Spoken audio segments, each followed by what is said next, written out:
இட்லி எப்பா இட்லி போட்ட சமான எவ்வளவு பெரிய பூகம் வந்தாலும் சரிடா நீ ஒரு ஆள் எஸ்கேப் ஆயிருப்பா.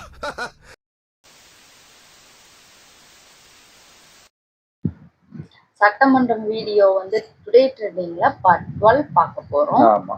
இன்னைக்கு சண்டையா என்னன்னு தெரியல. இன்னைக்கு சுத்தமா பார்க்கவே இல்ல. என்ன நடந்துச்சு? எங்களோடு பயணித்த போது எங்கு தூக்குனார் என்பது உங்களுக்கு எல்லாத்துக்கும் நல்லா தெரியும். என்ன சொன்னாரு? தூக்குனது யாரு நான் சொல்ல ஆரம்பிச்சுக்கோங்க. உங்க அப்பா கிட்ட தான் கேட்கணும் எல்லாத்தையும். என்னன்னு தெரியலையே. தெரியலையே. சுத்தமா சட்டமன்றம் நேத்து இல்ல, புதன்கிழமை இல்லனால இன்னைக்கு இருக்காதுன்னு நினைச்சேன். மாண்புமிகு பேரவைத் தலைவர் அவர்களே, இன்னைக்கு முன்னிலை கொப்பளிக்கிறேன்னு சொல்லிட்டாரா? எடப்பாடியாரின் இதய துடிப்புகளே, அதுக்கு வேற போட்டாங்க. தெய்வம் புரட்சி தலைவர் ஒண்ணும் இல்லையா? லெட்டர் படி நான் பார்த்தேன். அவர் இடம் மாறி இருக்கிறார். இங்கே படம் ஓபிஎஸ் போட்டோ இருக்கு. ரொம்ப பழசா? படத்தை பார்த்த லெட்டர் பேட் உங்களுக்கு பின்னால பார்த்தோம். அது தெரியுது அங்க இருந்து அவருக்கு. நம்மளுக்கே தெரிய மாட்டேங்குது. யாருன்னு தெரியல. அவ்வளவு வயசுலயுமே நல்லா கண்ணு தெரியுது. வனத்துறை அமைச்சர் உட்காருங்க, வேணா உட்காருங்க. லைட்டர் வெயில் எடுங்க. அவருக்கு நகைச்சுவையா எடுத்துக்கோங்க சில விஷயங்கள்.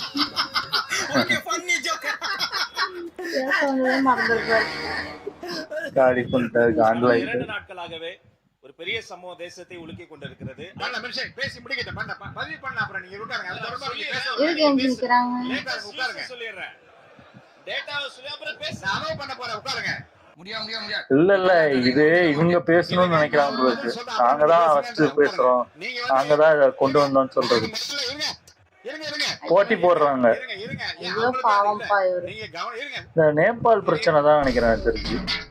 இது நாங்க தான் ஃபர்ஸ்ட் இது பண்ணோம் அது பண்ணோம்னு சொல்றதுக்கு வராங்க. பிறகு நீங்க பேசினா என்ன, முன்னாடி பேசினா என்ன? கரூர் சம்பவம் நடந்த போது மாண்புமிகு முதலமைச்சர் முதல்ல எடுத்து அறிவிக்கிறாங்க. அதுக்கப்புறம் தான் வந்து உங்களுடைய வினாக்களை நீங்க வைத்தீங்க. அப்ப அந்த சம்பவம் நடக்கிற போது அனுமதி தெரிவிக்கிறதே அனுமதிக்க முடியாது. நல்லதான் சொல்லிக்கிறேன். நீங்க தயவுசெய்து இப்படி பாருங்க. இல்ல இருங்க. நீங்க என்ன நீங்க என்ன விரும்புகிறீர்கள் என்றால், நாங்க கவனத்துக்கு கொண்டு வந்ததுனாலதான் அமைச்சர் பதில் சொன்ன பிறகு நீங்க உங்க கவனத்துக்கு கொண்டு வந்து உங்க கருத்துக்களை சொல்லுங்க.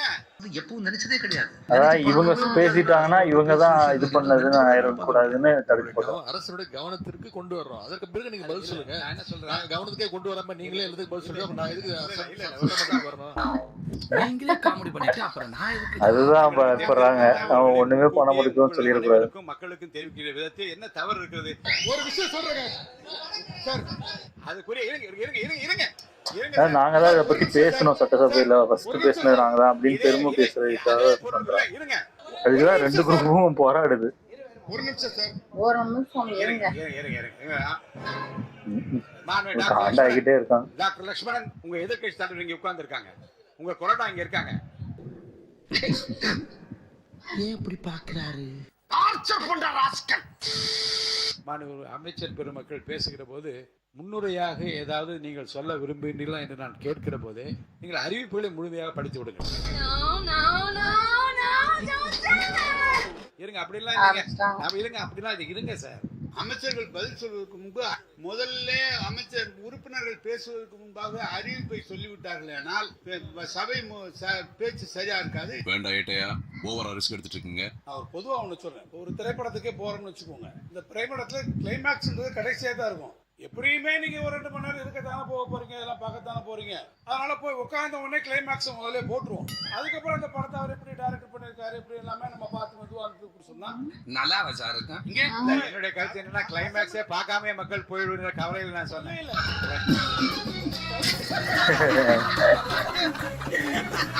ஸ்டார்டிங் நீங்க பேசலாம் பார்க்காம பேச போய் பார்க்காம போயிடுவாங்க. என்னன்னு தெரியாம போயிடுவாங்களோ அப்படின்னு. படம் நல்லா இருந்தா மக்கள் இருந்து தியேட்டர்ல கிளைமேக்ஸ் வரைக்கும் பார்ப்பாங்க. நீங்க சொல்றதை பார்த்தா இந்த படம் எப்படியும் ஓடாது, இந்த படம் நல்லா இருக்காது, அதனால முதல்ல கிளைமேக்ஸ் போட்டுருவோம் அப்படின்னு சொல்ற மாதிரி இருக்கு.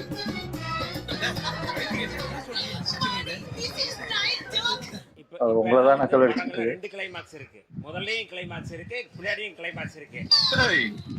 எவ்ரிபாடி எப்போ வந்து ஒரு மாற்றத்தை விரும்ப வேண்டும். நீங்க ஆட்சி மாற்றத்தை விரும்ப மாட்டீங்க, நடைமுறை மாற்றத்தை நீங்க விரும்பல அப்படின்னா எப்படி அது சரியா இருக்கும்? முதலமைச்சர் பேரவைத் தலைவரே, எங்களுடைய உறுப்பினர் பேசிக் கொண்டிருக்கிறார்கள். மானிய கோரிக்கை மீது அமைச்சர் என்னுடைய அனுமதியோடு தான் முதலமைச்சர் அவர்களை பார்த்து விட்டு ஒரு 5 நிமிடத்துக்கு வந்து விடுவாங்க வந்துருவாங்க. கம்ப்ளைண்ட் பண்றாரு. நீங்க அவர் பேசுறதா நீங்க பேசுறது. அவர் பேர்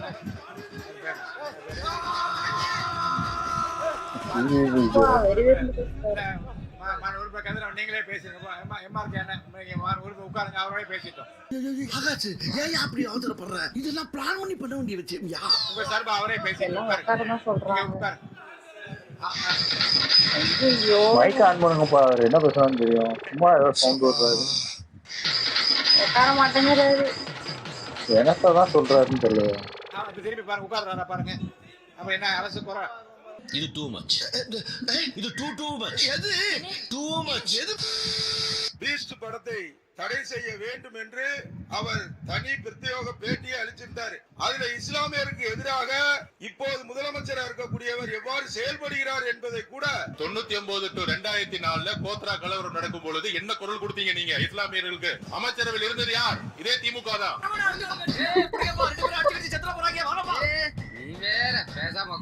அதாவது நிதியை ஒதுக்கிட்டு இந்த எந்த ஃபண்டும் தலித் மக்களுக்கு போய் சேரல. இது வந்து நாங்க சொல்லல, சிஏஜியோட ரிப்போர்ட் சொல்லுது. ஐயோ இதை காட்டிடுறான். இதை விட பெருசெல்லாம் காட்டுறேன். மாண்புமிகு உறுப்பினர் அவ்வளவுதான் அழிச்சிருவாங்க. இந்த சவுண்ட் எல்லாம் விட வேண்டாம். நீங்க பேசுங்க. எல்லாரும் நாங்க வேண்டாங்க. நீங்க கருத்தை மட்டும் சொல்லுங்க. அறிவை மட்டும்தான் பயன்படுத்த வேண்டும், ஆயுதத்தை பயன்படுத்தக்கூடாது. நான் ஆதாரபூர்வமா தான் பேசிட்டு இருக்கேன். சொல்லுங்க. நாங்களும் இப்ப எதுவும் சவுண்ட் போடல. இல்ல வேண்டாம், அப்படி சொல்லக்கூடாது. நீங்க விடுங்க, நீங்க கருத்தை மட்டும் பேசுங்க. நீங்க இல்லைங்க, இல்ல நாங்களே ஏங்க உட்காருங்க. உங்க 2 பேருக்கு கெட்ட பஞ்சாயத்து பண்றதே என் பொழப்பா போச்சப்பா. நீங்க உங்க கருத்துக்கள் சொல்லிக் கொண்டே வந்து கருத்தை சொல்லி முடிங்க. நாங்க யாரையும் மிரட்டல. எங்களை மிரட்டினாலும் நாங்க பயப்படுற ஆள் கிடையாது. அதுதான் நாங்க சொல்ல வரோம். போச்சுடா. மாண்புமிகு பேரவைத் தலைவர் அவர்களே, முழுமையாக இல்லையா அது எடிட் போட்டுக்காரு. நிதி கத்திக்கிட்டே இருக்காங்க. யாரும் பேசிட்டே இருக்காங்க. கை தட்டுறீங்கப்பா, எல்லாரும் கை தட்டுறேன். அவங்க ஆட்களே பேச வராம தடுக்கிறான்னு கை தட்டிட்டாங்க. அப்புறம் நீங்க கை தட்டினா அப்புறம் கை தட்டினா ஏன் கை தட்டுறேன்னு கேக்குறீங்க? நாங்களும் கை தட்டுவோம்ல.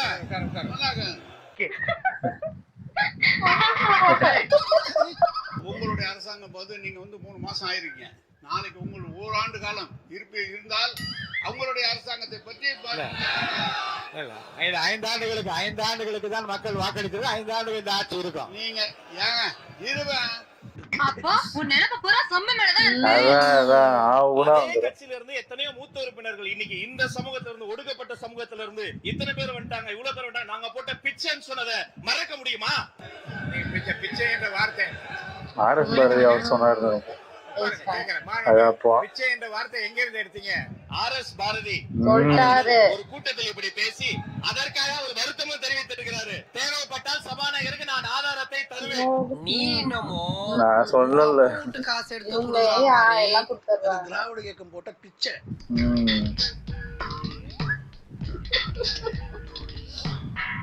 நம்மளுடைய பொதுப்பணித்துறை அமைச்சர் கடந்த காலங்களில் எங்களோடு பயணித்த போது எங்கு தூக்குனார் என்பது உங்களுக்கு எல்லாத்துக்கும் நல்லா தெரியும். என்ன சொன்னாங்க? 2014 திமுக 40 தொகுதி தோத்த நேரத்தில் நான் வேலை செய்ய வந்தவன். முன்னாள் முதலமைச்சர் மு.க. ஸ்டாலின் அவர்கள் கேட்டு பாருங்க, என்னுடைய வேலை எப்படி இருக்குன்னு அவருக்கு தெரியும். அதனால இல்லங்க அப்புறம் என்ன சொல்ற பாருங்க. மேடத்துக்கு முன்னாடி பேசாதடா ப்ளீஸ். திரு மு.க. ஸ்டாலின் அவர்கள் கேளுங்க, என்னோட பணி என்னன்னு தெரியும். வண்டியை தூக்குனது யாருன்னு நான் சொல்ல ஆரம்பிச்சேன்னு வச்சுக்கோங்க, உங்க அப்பா கிட்ட தான் கேட்கணும். என்னன்னு புரியலையே. ஏதோ கட் பண்ணிட்டு இருக்காங்க. போய் அங்க லைவ்ல போய் ஃபுல்லா பார்த்தா தெரியும் என்ன நடந்துச்சுன்னு சொல்ல ஆரம்பிச்சேன்னா அது உங்களுக்கு நல்லது இல்ல. ஆதவச்சனா யார்கிட்டயும் பெட்டி தூக்கல, யார் வந்து யார்கிட்ட பெட்டி தூக்கல சொல்ல ஆரம்பிச்சிட்டா நீங்க தாங்க மாட்டீங்க. பேரவைத் தலைவர்களே, உங்களுக்கு அல்ல அவைக்கே நான் சொல்லுகிறேன். பேரறிஞர் அண்ணா ஒரு முறை கேட்டால் எதிர்க்கட்சி ஆளுங்கட்சி எப்படி இருப்பது என்று. எதிர்க்கட்சிகள் வாழ்வோடு தான் வருவார்கள். ஆனால் வாழ்வோடு வருகின்ற எதிர்க்கட்சியை ஆளுங்கட்சியினர் கேடயமாக தான் தடுக்க வேண்டுமே தவிர அவர்களும் வாழ எடுக்கக்கூடாது என்று சொன்னார்கள். அதை நினைவுபடுத்துகிறேன். அன்புடைய கூட்டு குடும்பத்திற்குள் குழப்பம் வரலாமா? கரிசல் காட்டு பூமியிலே விரிசல் விடலாமா? ஆகவே இந்த கூட்டம் இந்த அளவிலே நிறைவடைகிறது. ஆனா இது சண்டை போயிட்டே தான் இருக்கு.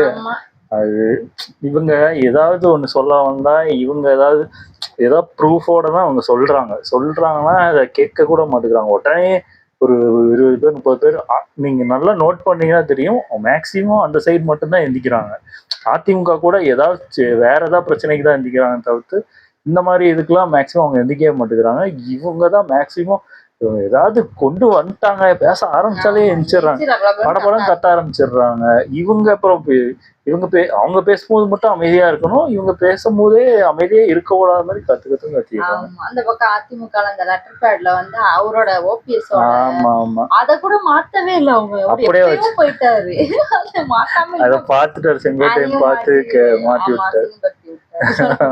உண்மையாவே ஸ்பீக்கரா இருக்கிறது ரொம்ப கஷ்டம். ஆமா, அந்த இடத்துல நம்ம இருந்தோம்னா ஒண்ணும் இல்ல. நீங்க நிறைய பேர் இப்போ சட்டமன்றம் இப்பதான் பார்த்திருப்பீங்க. இதுக்கு முன்னாடி உள்ளவங்களோட ஸ்பீக்கர் யாரு, அவங்க எப்படிலாம் சப்போர்ட் பண்ணியிருக்காங்க. அவங்க மேக்சிமம் பாத்தீங்கன்னா அவங்க கட்சியை தான் சப்போர்ட் பண்ணுவாங்க. இப்போ அவங்க ஆளு மட்டும் தான் மேக்சிமம் பேச வைப்பாங்க. இங்க ஏதாவது எதிர்ப்பு ஏதாவது இருந்துச்சாங்கன்னா அதெல்லாம் பேசக்கூடாது, உட்காருங்க அப்படின்றவாங்க. பேசவே விட மாட்டாங்க. இவர் தான் எனக்கு தெரிஞ்சு ஈக்குவலா இருக்காரு. இங்க ஏதாவது பேசினா கூட அப்படி பேசாதீங்க, அப்படி எதுவும் பேசாதீங்க, நிப்பாட்டிடுறாரு. கிட்டத்தட்ட அதாவது அந்த அரசியல் நிறைய பாக்குறவங்களுக்கு தெரியும், இவருக்கு உண்மையிலேயே அதாவது கரெக்டா நடுநிலையா இருக்காரு. முன்னாடிலாம் பார்த்தீங்கன்னா ஒன் சைடாவே போகும்.